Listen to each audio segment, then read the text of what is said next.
Hello बच्चों, good morning. कैसे हैं आप सब? आई होप आप ठीक होंगे। और बच्चों, आज अपन टॉपिक स्टार्ट कर रहे हैं टाइप डी, जो कि हमारे कोलोइडल सॉल्यूशन के क्लासिफिकेशन का लास्ट टॉपिक है। Classification on the basis of nature of DP. हमने सबसे पहले पढ़ा था फिजिकल स्टेट के बेसिस पे क्लासिफिकेशन डीपी और डीएम की। उसके बाद टाइप बी, दूसरा टाइप पढ़ा था अपन ने अट्रैक्शन बिटवीन डीपी और डीएम के बीच में, इस बेसिस पे क्लासिफिकेशन। तीसरा पढ़ा था हमने नेचर ऑफ डीएम के बेसिस पे क्लासिफिकेशन, जो कि टाइप सी था। आज है आपका टाइप डी, डीपी की प्रकृति के आधार पर वर्गीकरण, यानी कि classification on the basis of nature of DP. यानी यहाँ पे आज हमारा जो फोकस रहेगा वो डीपी पे ज्यादा रहेगा। ठीक है, तो देखो बच्चों, डीपी के नेचर के बेसिस पे कोलोइडल सॉल्यूशन हमारा 3 टाइप्स का होता है, 3 प्रकार का होता है। ठीक है, यानी कि 3 टाइप्स में कौन कौन से होते हैं? देखो 1, 2, 3 तीनों आपके सामने नाम लिखे हुए हैं। पहला नाम है मल्टी मॉलिक्यूलर कोलोइडल सॉल्यूशन, बहुआण्विक कोलाइडी विलयन। ठीक है, नाम से पता चल रहा है ऐसा कोलोइडल सॉल्यूशन जो मल्टी मॉलिक्यूलर, मल्टीपल मॉलिक्यूल से बना हुआ हो। ठीक है, बहुत सारे अणुओं से बना हुआ हो, बहुआण्विक। अब आता है वृहद आणविक कोलाइडी विलयन दूसरा, यानी बड़े। वृहद का मतलब हिंदी में क्या होता है? बड़ा, यानी बड़े बड़े अणुओं से मिलकर बना हुआ हो। ठीक है, बड़े अणुओं के टूटने से मिलकर बना हो, उसे हम बोलते हैं वृहद आणविक। ठीक, macro molecular colloidal solution, English में मैक्रो और माइक्रो 2 टर्म होती है। माइक्रो मतलब सूक्ष्म यानी छोटा, मैक्रो यानी बड़ा। ठीक है, तो मैक्रो मॉलिक्यूलर कोलाइडल सॉल्यूशन, इसे भी अपन डिस्कस करेंगे। तीसरा टाइप क्या है बेटा? Associates colloidal solution.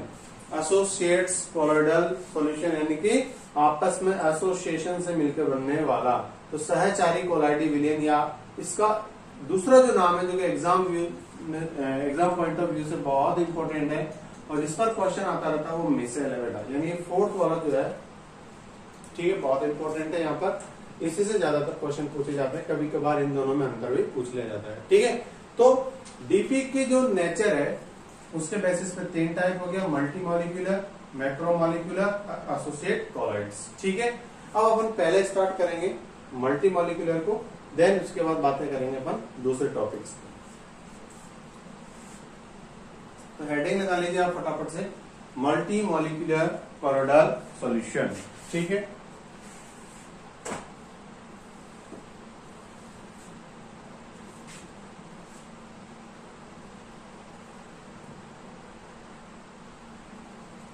इसमें लिखिए आप those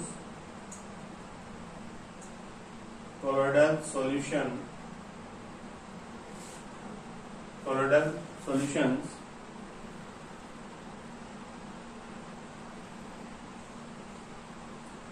which are formed by association of thousands of molecules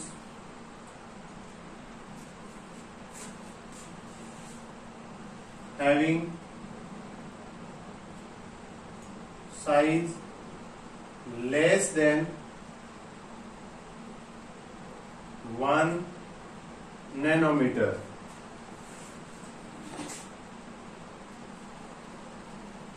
known as a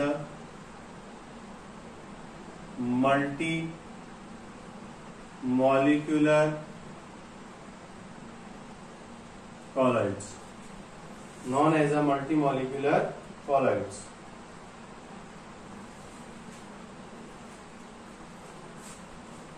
ठीक है, हिंदी मीडियम वाले बच्चे पहला पॉइंट लिख लिए बच्चों। ठीक, वे आणविक कोलाइडी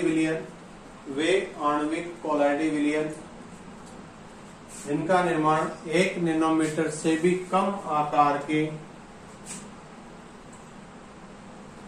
1 नैनोमीटर से भी कम आकार के कणों के संगुणन से होता है, बहुआण्विक कोलाइडी विलयन कहलाते हैं। ठीक है, दूसरा पॉइंट है यहां पर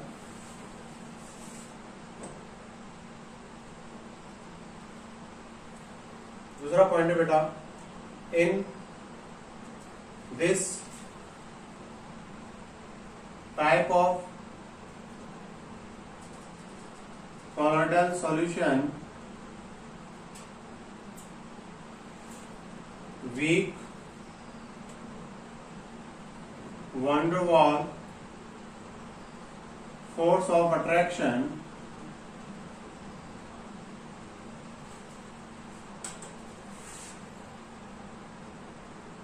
is present between dp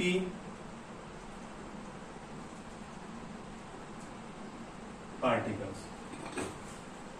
Hindi medium वाले बच्चे लिखेंगे, इस प्रकार के कोलाइडी विलयनों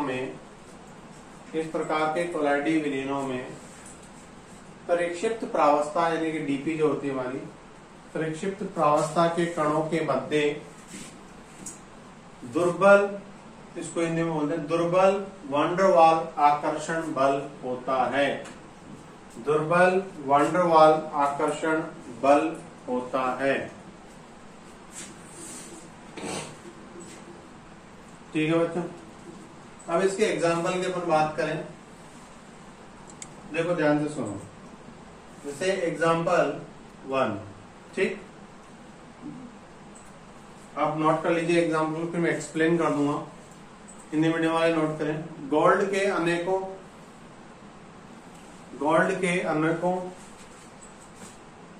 परमाणु परस्पर जुड़कर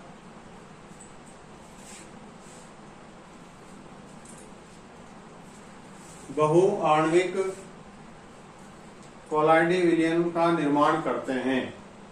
बहुआण्विक कोलाइडी विलयन का निर्माण करते हैं।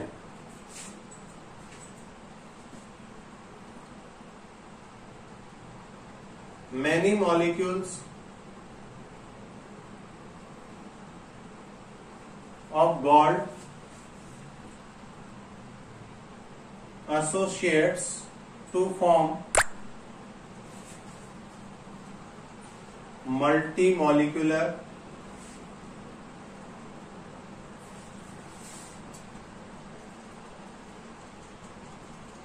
colloidal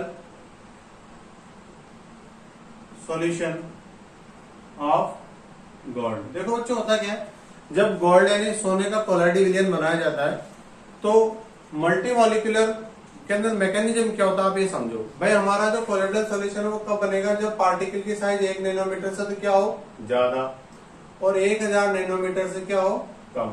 यानी इस रेंज में अगर कोई है, यानी 1 नैनोमीटर से कम है तो वो काम का नहीं है, कोलाइडल में नहीं होगा। 1 नैनोमीटर से क्या होना चाहिए ज्यादा, ठीक है। और 1000 नैनोमीटर से क्या होना चाहिए कम, यानी 1000 से ज्यादा भी नहीं होना चाहिए और इससे कम भी नहीं होना चाहिए। तो ऐसे हजारों पार्टिकल है जिनकी साइज है 1 नैनोमीटर से कम। तो जब वो 1 नैनोमीटर से कम आकार में है तो वो कोलाइडी विलयन नहीं बना पा रहे हैं। मगर जब वो हजारों मॉलिक्यूल यानी 1000 ऑफ मॉलिक्यूल्स, हजारों अणु परमाणु जो भी हैं, डीपी के जो कण हैं वो छोटे छोटे कण मिल करके आपस में एग्रीगेट होकर के जुड़ करके एक बड़ा मॉलिक्यूल तो बना सकते हैं ना। जब वो मॉलिक्यूल बड़ा बना लेंगे तो उसकी जो साइज है वो बदल जाएगी और बदलने के बाद 1 नैनोमीटर से 1000 नैनोमीटर के बीच में आ जाएगी कोलाइडी रेंज में।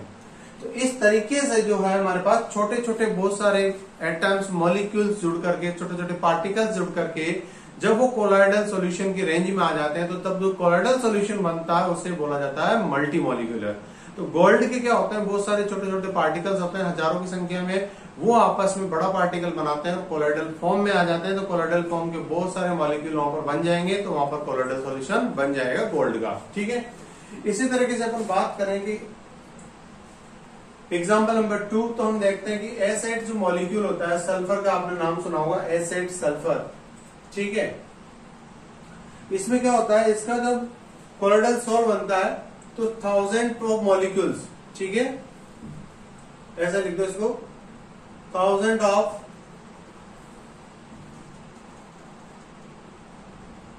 S8 molecules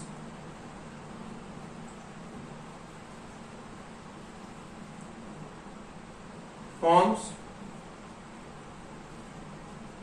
colloidal solution।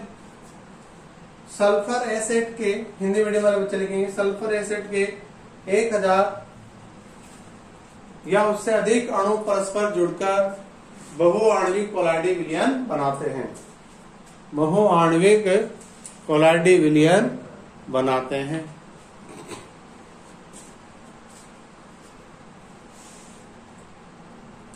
ठीक है, तो ये हमारा हो गया मल्टी मॉलिक्यूलर कोलोइडल सॉल्यूशन। ठीक,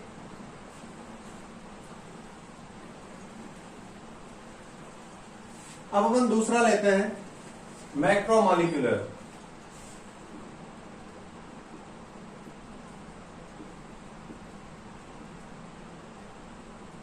ठीक है, मैक्रोमॉलिक्यूलर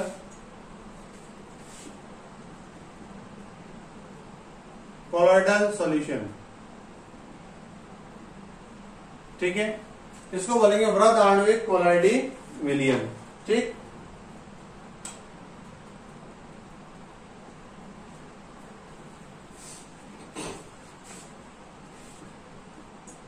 those colloidal solutions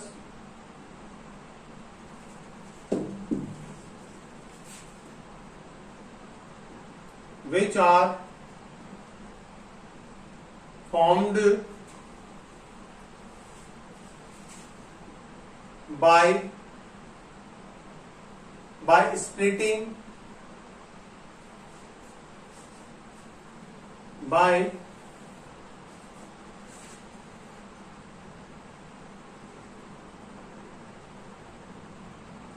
यह एग्जाम्पल लीजिए, जैसे लिख दीजिए those colloidal solutions which are formed by dissociation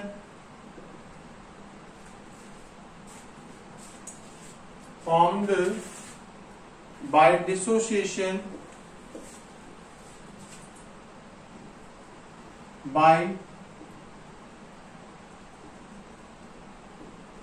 dissociation of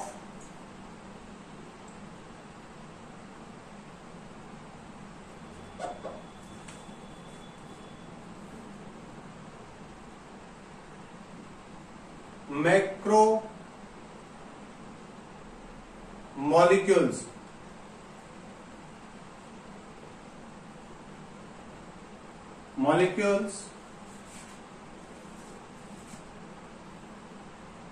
of higher molar mass, ठीक, known as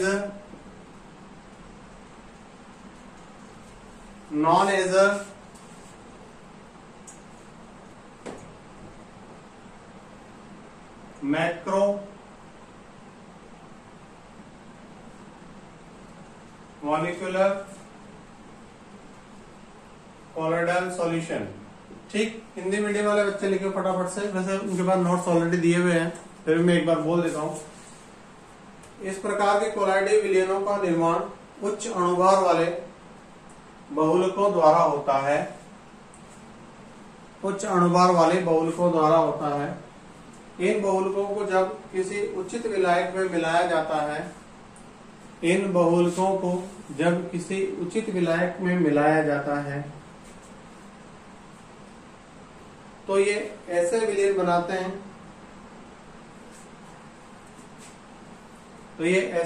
बनाते हैं, जिनमें वृहद अणुओं का आकार कोलाइडी सीमा में होता है। ठीक है, अब देखो बच्चों, एक सिंपल सा पॉइंट इसके बारे में, इसकी डेफिनेशन होगी those colloidal solution which are formed by dissociation of macromolecules of higher molar mass, ठीक है, known as a macromolecular colloid. ठीक है, मैं आपको सिंपल वर्ड में समझाता हूं।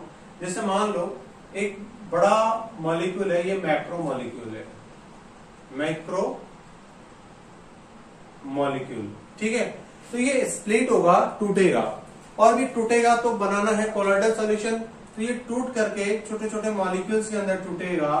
तो यहाँ पर जो मॉलिक्यूल्स इससे टूटने के बाद बनेंगे, उनकी जो साइज ऑफ रेंज होगा वो 1 नैनोमीटर से 1000 नैनोमीटर में होगा, because of this size belongs to colloidal size, यानी कोलॉइडल सॉल्यूशन एक बड़ा मॉलिक्यूल है। पहले क्या था, छोटे छोटे मॉलिक्यूल मिलकर बड़ा बना रहे थे। अब ऑलरेडी आपके पास एक बहुत बड़ा मॉलिक्यूल है, जैसे पॉलीमर है, जिसके मोलर मास बहुत ज्यादा होते हैं। बड़ा मॉलिक्यूल है, मोलर मास भी क्या होगा, बड़ा होगा। ठीक है, तो एक बड़ा मॉलिक्यूल है, अब वो टूट रहा है, और टूट करके किस लिमिट में आना है भाई, कोलॉइडल सॉल्यूशन तभी बनेगा जब किसी भी पदार्थ के, किसी भी सब्सटेंस के पार्टिकल का साइज कैसा हो, 1 नैनोमीटर से 1000 के बीच में हो, तो वो टूट करके उस कोलॉइडल रेंज में आ जाएगा। ठीक है ना, तो कोलॉइडल सॉल्यूशन बन जाएगा। तो हम यहां पर एक अगला पॉइंट ही बनाएंगे इन दिस, ठीक है, मैक्रो मॉलिक्यूल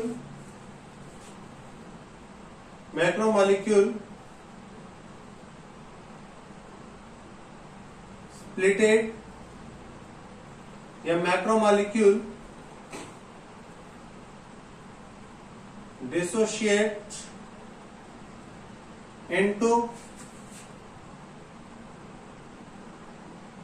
कोलॉइडल रेंज। ठीक है, दूसरी बात, ये ज्यादा स्टेबल होते हैं, दीज आर हाई स्टेबल, इनका स्थायित्व उच्च होता है। हिंदी मीडियम वाले लिखेंगे इनका स्थायित्व उच्च होता है। क्यों? क्योंकि देखो सुनो, जैसे मान लो एक बहुत बड़ी चट्टान है यार, वो चट्टान टूट गई, छोटे छोटे पत्थरों में तोड़ दिया आपने, तो बहुत कम चांसेस है कि वो सारे के सारे पत्थर वापस जुड़ करके एक चट्टान बना ले, यानी ये रिवर्सेबल नहीं है। तो जैसे है वैसे बने रहेंगे। तो सीधी सी बात है कि जो बड़ा मॉलिक्यूल एक बार टूट के कोलॉइडल लिमिट में, तो वापस वो उतना बड़ा मॉलिक्यूल बन जाए, ये बहुत कम चांसेस होते हैं। तो ये कोलॉइडल लिमिट में ही बना रहेगा, इसलिए अपन कहेंगे कि स्टेबल है। ठीक है, नेक्स्ट है आपका पॉइंट इसमें, जैसे नेचुरल, दो एग्जांपल लेते हैं अपन इसमें। ठीक है, एग्जांपल पहला नेचुरल, ठीक है, मैक्रोमॉलिक्यूलर कोलॉइडल सॉल्यूशन। ठीक है, तो नेचुरल की अगर हम बात करें तो कौन कौन से हमारे पास होते हैं, पूरा नाम लिख देते हैं यहाँ पे, natural macro molecular colloidal solution. ठीक, कौन कौन से होते हैं, जैसे स्टार्च हो गया बेटा, प्रोटीन, ठीक है, सेलुलोज,